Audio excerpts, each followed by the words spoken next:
Bueno, estimados alumnos, seguimos con la explicación de las láminas sobre la ingeniería para el proyecto. En el primer video nos quedamos justo en esta lámina, donde estamos viendo un diagrama de flujo para un tema de mantenimiento de autos, conforme lo explicamos anteriormente.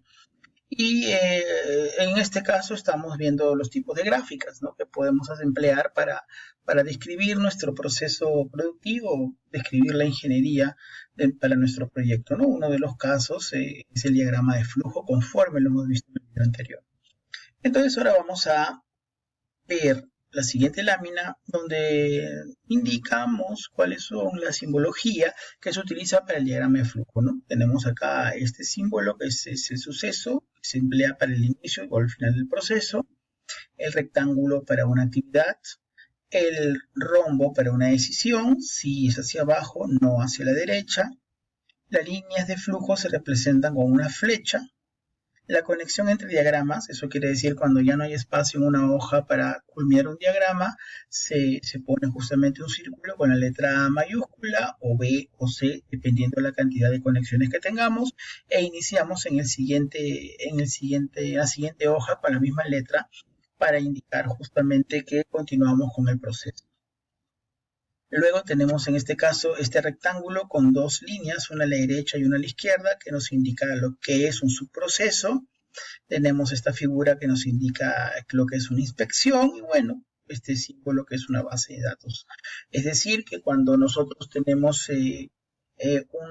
una actividad o tenemos una actividad básicamente o una decisión y si es necesario acudir a una base de datos, se pone este símbolo como digamos un símbolo adicional, ¿no? Quiere decir que se va a consultar a una base de datos para tomar decisiones.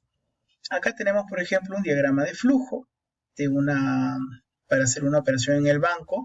Empezamos con la necesidad de abrir una cuenta en el banco, va el flujo con la flecha, ir al banco es una actividad, seguimos con la flecha, ponerse en la cola, seguimos con el flujo con esta flecha y aquí viene un rombo que es una decisión.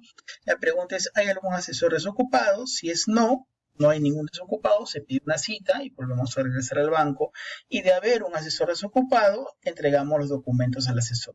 Acabamos con este conector A, que significa que ya no alcanzó el espacio. Seguimos con A aquí para decir que estamos continuando con este flujo. ¿Ok? Luego viene un subproceso, que es elaborar justamente el contrato, ¿no? Es un subproceso porque tiene varias actividades que lo podemos describir posteriormente en otra hoja. Luego pasa, en este caso, a comprobar el contrato, que es una inspección. Si el contrato está bien hecho, continuamos por acá con el flujo y si no está hecho, regresamos otra vez al subproceso de elaboración del contrato.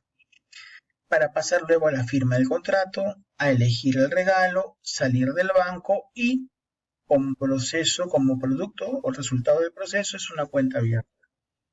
Ven cómo a través del diagrama de flujo nosotros podemos representar un proceso. ¿Okay? En este caso, por ejemplo, es un proceso de aperturar una cuenta en el banco, es un servicio propiamente dicho. Vamos a pasar a describir para entender qué cosas son los indicadores, ¿ok? Los indicadores, como bien mencionamos al inicio, son una parte importante de todo proceso, ¿no? Y nos indican o nos miden ciertos aspectos del proceso que son dignos de resaltar para ver si el proceso se está haciendo de una manera adecuada. También es importante que nosotros mencionemos que los indicadores se tienen que hacer de aquellas actividades que sean críticas, ¿no? Por ejemplo, ¿recuerdan este gráfico donde hablamos del mantenimiento del carro? Tenemos, miren, dos actividades donde normalmente hay fallas, ¿no? En la disponibilidad de las partes y en la realización del trabajo. Entonces, en estas dos actividades sería conveniente poner indicadores que nos describan cómo va el proceso, ¿ok? También tenemos, por ejemplo, acá un proceso crítico, ¿no? Cómo es que el mecánico realiza el diagnóstico, si el diagnóstico es acertado o no lo es. También sería bueno crear un indicador para ver justamente esa etapa crítica del proceso. Entonces, vamos a hacer un ejemplo de los indicadores. Aquí tenemos un indicador cuyo nombre es quejas mensuales. ¿Cuál es la fórmula de este indicador? Es número total de quejas sobre el total de pedidos mensuales. ¿Quién es el responsable de recolectar los datos? El proceso de atención al cliente. ¿Qué periodicidad de recolección existe? La recolección de datos es mensual. ¿Quién es el responsable del proceso? Bueno, aquí ponemos un ejemplo, ¿no? El gerente de atención al cliente, el gerente comercial o el jefe de calidad. Aquí les hago una pregunta. ¿Qué les parece que el gerente de atención al cliente justamente sea el responsable de ver este proceso? Quizás es un poco ambiguo porque él mismo tendría que automedirse, ¿no? Y puede ser de que haya ahí una transgiversación de los datos que perjudique realmente a la medida del indicador. Por eso es que quizás el gerente comercial, que es a quien realmente le conviene que el cliente sea bien atendido, sea ideal para que mire este indicador, o el jefe de calidad.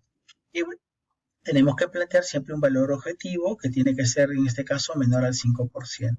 Siempre en los indicadores tenemos un límite máximo o un límite mínimo, o a veces tenemos un límite superior y un límite inferior, dependiendo de la naturaleza del indicador. Pero también tenemos otro tipo de diagrama. Este es el diagrama de actividades del proceso o DAP. Tenemos acá los símbolos, el círculo, la flecha, el cuadrado y el almacenaje, ¿no? Y el retraso, que es la demora. Entonces, la operación se representa con el círculo, el transporte con una flecha, la inspección con un cuadrado, el retraso con la demora es una D y el almacenaje, que es un triángulo. Ese tipo de diagramas, que lo podemos hacer de esta manera, igualmente acá ponemos todas las actividades y vamos señalando con un círculo, con un aspa, si esta actividad corresponde a una operación, a un retraso, a una demora o a una inspección.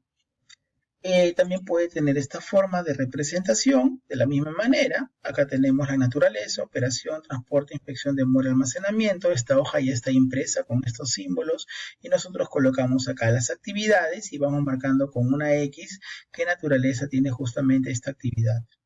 ¿Okay? Lo importante es que este diagrama, y eso sí quisiera que lo tengan bien claro, que este diagrama se utiliza solamente para procesos productivos. Es decir, cuando tenemos, por ejemplo, la elaboración, por ejemplo, de un polo, que es un proceso netamente productivo, si se utiliza el diagrama de actividades del proceso. O, por ejemplo, en una metalmecánica, ¿no? Donde hay que cortar, hay que soldar, hay que ensamblar. También es importante usarlo, o es correcto usar el diagrama de actividades del proceso. ¿Ok? Pero no siempre se puede utilizar. Porque, por ejemplo, para un tema de lo que es el servicio en el banco es preferible un diagrama de flujo. Ahora, un diagrama de flujo también se adapta muy bien para un proceso productivo, ¿no? Como vemos en este caso aquí, ¿no? Por ejemplo, acá donde se realiza el trabajo, miren, se realiza el trabajo netamente de la reparación del carro, ¿no? En ese caso podríamos utilizar un diagrama de actividades, solamente para el trabajo de la realización propiamente dicha, de la parte operativa propiamente dicha. Hay que tomar en cuenta cuándo utilizar para su proyecto un diagrama de flujo y cuándo utilizar un diagrama de actividades. Vuelvo a repetir que el diagrama de actividades es preferible utilizarlo para procesos netamente de producción. En este caso vamos a hablar ahora sobre la capacidad instalada, ¿ok? En la capacidad instalada hay que tener en cuenta lo que es la capacidad de diseño, la capacidad efectiva, la capacidad real, la tasa de utilización y la eficiencia. La capacidad de diseño está dada por la máxima capacidad que podemos producir de acuerdo a las especificaciones técnicas de las máquinas.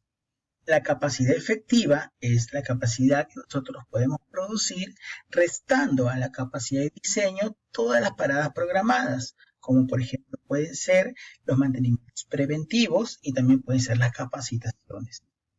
La capacidad real es igual a la capacidad efectiva, pero quitándole todas las paradas no programadas. Por ejemplo, mantenimientos correctivos, ausencia del personal, tardanza del personal, etc. La tasa de utilización es igual a la capacidad efectiva sobre la capacidad de diseño. Y la eficiencia es igual a la capacidad real sobre la capacidad de diseño. Hay que también tener en cuenta aspectos relacionados con las decisiones de capacidad, porque la capacidad no solamente es un tema de tecnología, ni tampoco de demanda, ¿no? Pues la demanda es la que nos va a dar el tamaño, digamos, mayor de nuestro proyecto, pero también hay otras variables que influyen, como el capital propio.